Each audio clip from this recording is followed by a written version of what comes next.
We are now into day 3 of the Dee Warner murder trial in Lenawee County, now in the books. Thank you so much for joining us here live on WTOL 11+. I'm Jeff Smith. And I'm Kaylee Maritet. This has been a case our team has been following since the very beginning. Tonight on WTOL 11+, we're breaking down what happened inside the Lenawee County courtroom as the trial enters its second week following an extended break for President's Day. And the prosecution today focusing on the early stages of the investigation, including body cam footage and interviews from the first time Dee Warner disappeared. Melissa Andrews was in Adrian today and has the full recap you need to know. Testimony in the Dee Warner murder trial continued today, with several witnesses describing rising tensions in the months before Dee's disappearance in April of 2021. Multiple witnesses painted a picture of a strained relationship between Dale and Dee Warner. Deputy Austin Hall testified about interviews with Dale in the days after Dee vanished. Dale told investigators the couple argued on April 24th, but rated it a 5 out of 10, saying, "We've had a lot worse fights." He said Dee developed a migraine and eventually went to sleep.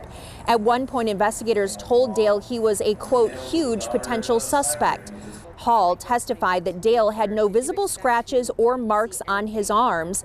Dale later told deputies they could search, quote, anywhere but here, referring to the spray barn. Dustin Holly, who is dating Dee's daughter, testified that Dee seemed more relaxed when Dale wasn't around and said Dale made degrading comments about her. Lolly also told jurors Dee discovered a tracking device in her Hummer in 2020 and was very angry.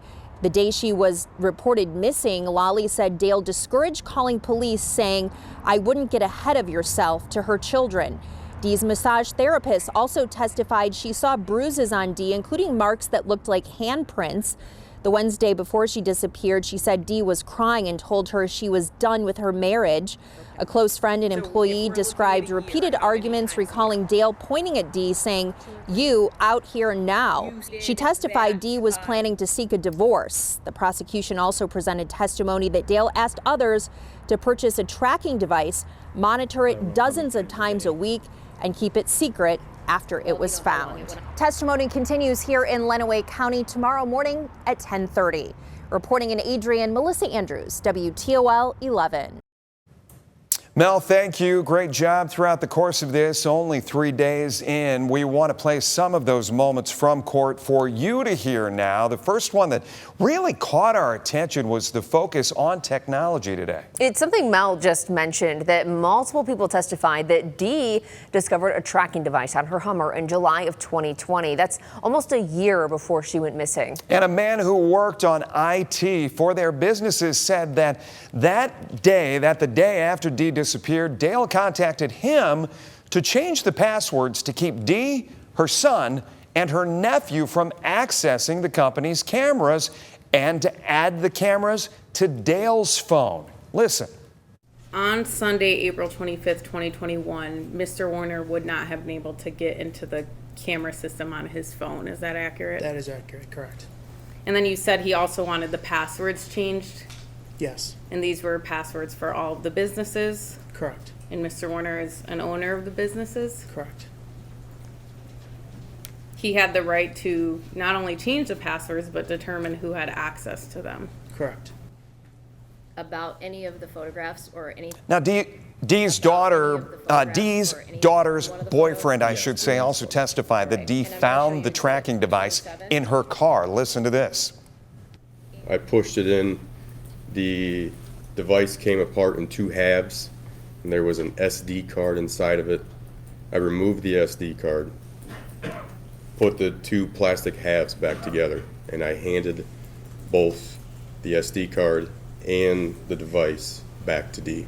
Okay, and did you see it from that point what she did with it? Yes, she put the SD card back in her pocket, or she put it in her pocket, and then she turned around to head back to the garage with the device. To get updates on the trial sent right to your phone, you can text the word trial to the number you see on your screen. That's 419-248-1100. We're We'll then send you links to our stories with the case history and trial updates as soon as we get them. Something interesting that piqued my interest with this tracking device on the Hummer is two things. Number one, it said the purchase date of that was January 9th, 2020. This was found in July of 2020, so that could have been 6 months that this tracking device was on Dee's car. Number two is that it was not an Apple tracking device, which usually if you've ever had an AirTag moving with you, it'll alert you. So I wonder if that's something that was thought about beforehand, not getting something that was trackable or would have picked up on her phone that she was being followed. We were talking in the newsroom and we were saying that we've had a lot of high profile cases that we've tracked over the last, just dating myself, 30 years here in the market, but I don't remember one specifically really honing in on technology like this one is. And it may just be a case that we're in that day and age now where this is factoring in for these jurors to consider the fact that, yes, you've got passwords, the mention of passwords being changed, or even the tracking devices that you were talking about, things that 10, 20 years ago didn't even exist. I think also what makes that a good point too is that this is a possible domestic case where I think we're in the James Worley case, these weren't as much as a relationship that he had with those women. So I think, yeah, this just feels so much more personal. The surveillance, the passcodes, all of that just ties into, I think, what the prosecution is trying to show is that Dale was keeping an eye on her and tracking her. Yeah. I had an attorney earlier today leaving me a message on the phone and saying they believe that the defense has an uphill battle. I don't know if I see it that way because it feels like the prosecution in this case has so much to prove of this circumstantial evidence, right? I mean, you're right. Yeah, the defense, I mean, I'm not an attorney, but a defense could say he thought she was having an affair and he wanted to see where she was. I mean, people hire private investigators to see if their spouse is having an affair. So I think that's maybe one of the arguments the defense could make is that he was just curious about where she was. You know, he said that in this case that she was at a Walmart for 3 or 4 hours and, you know, he had said that he thought she was having an affair there. So, I mean, yeah, I think I agree with you on that with the defense. And we go back to what Gary, we had former judge, Lucas County judge, Lucas County prosecutor, former Lucas County Commissioner Gary Byers in here in the studio with us last week. And he was talking about laying out. That's what these days, these first few days are all about, is just kind of laying the table, setting the table for the jurors to understand here's what is coming. And the fact that some technology was introduced today could mean that more is coming, and they could lay out even more for these jurors to consider. I think we have a long way to go for this trial. Yeah, the courtroom will be packed. We can guarantee that. Once again tomorrow morning when the trial picks back up at 10:30, we are told that it will be another day of witness testimony. The prosecution is expected to call more witnesses, but it's not clear exactly who will be called at this point. Keep in mind, this trial is expected to last several weeks, and the state is still in the early phases of laying out its timeline and evidence, as we mentioned there, with the technology and introducing that.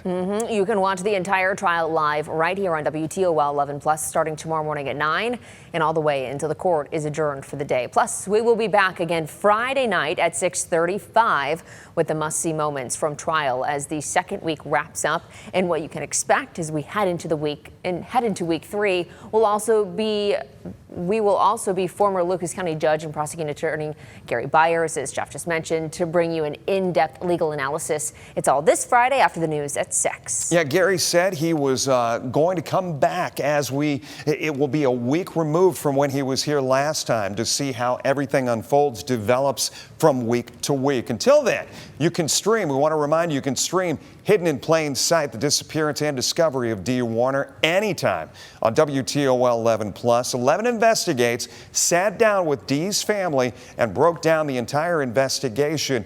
It is part of a special 30-minute presentation you don't want to miss. It'll help you out too if you need a refresher on some of this. Backstory. Again, this is almost 5 years now we've been talking about this case.